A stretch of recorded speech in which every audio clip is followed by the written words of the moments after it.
Bonjour à tous et bienvenue sur Hydrogène Today. On est ici à Dijon, journée hydrogène dans les territoires. Et mon invité, c'est un régional de l'étape, puisque vous êtes situé à Belfort. Yann Geninaska, vous êtes le CEO de Minkatech Energy. Vous êtes dans le stockage solide, c'est une forme de stockage qui n'est pas forcément très connue. Oui, alors bonjour à tous. Alors effectivement, le stockage solide, on connaît bien le gazeux, on connaît le cryogénique, moins 253 degrés. Et il y a une autre forme, c'est sous forme solide, où on va venir piéger l'hydrogène dans une poudre métallique et ça s'appelle un hydrure métallique. Alors l'actualité pour vous, c'est d'abord une levée de fonds qui va se concrétiser prochainement. Oui, alors dans un contexte qui n'est pas si facile que ça, c'est vrai, mais...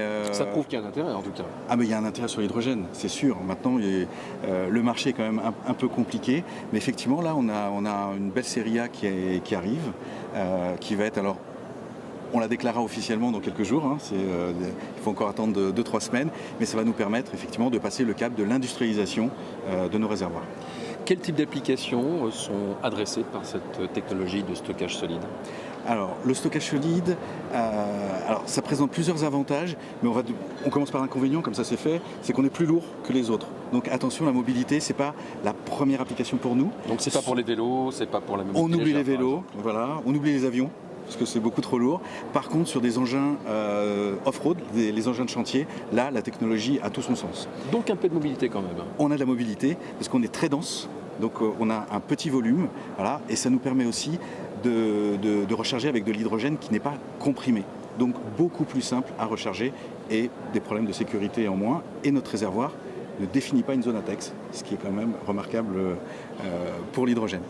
Et après, ce que je comprends, c'est que le reste, c'est du stationnaire. Alors. Après, c'est du stationnaire. Donc essentiellement, pour l'industrie, ça va être tout ce qui va être décarbonation de l'industrie. Si on veut décarboner l'industrie, on passe à de l'hydrogène intermittent. Voilà. Et donc l'hydrogène intermittent, qu'on a un process qui est continu, on a besoin du stockage tampon. Et nous, on répond à cette problématique de stockage tampon. Très bien. Qu'est-ce qu'on peut dire sur le contexte actuel ? Parce qu'il y a un petit peu d'attentisme, des doutes sur la filière. Alors, le contexte général, c'est vrai que on attend beaucoup pour savoir un peu quelle technologie va sortir. Est-ce que l'hydrogène, on se pose déjà la question du prix de l'hydrogène. C'est quand même important. Quel va être le prix final. Ça, c'est vrai pour tout le monde. Oui. Donc à partir de là, il faut que la partie, tout ce qui est électrolyse, tout ce qui est production d'hydrogène, on arrive déjà au bon coup. Et puis, il faut que les usages soit bien. On parle des piles à combustible, on est en train d'améliorer le rendement des piles à combustible, il y a quand même aussi sur le salon beaucoup de représentants dessus. Et puis une partie stockage où on ne s'est pas trop préoccupé jusqu'à présent parce que ça consomme aussi de l'énergie de stockage. Donc il faut essayer de voir quelle est la meilleure technologie par rapport à l'application. Donc aujourd'hui, l'hydrogène, on avance quand même tous et on aura un produit qui sera, je pense, compétitif bientôt. C'était Yann Geninaska, CEO de Minkatech Energy, le stockage solide, une solution qui avance. Merci et à bientôt sur Hydrogène Today. Au revoir.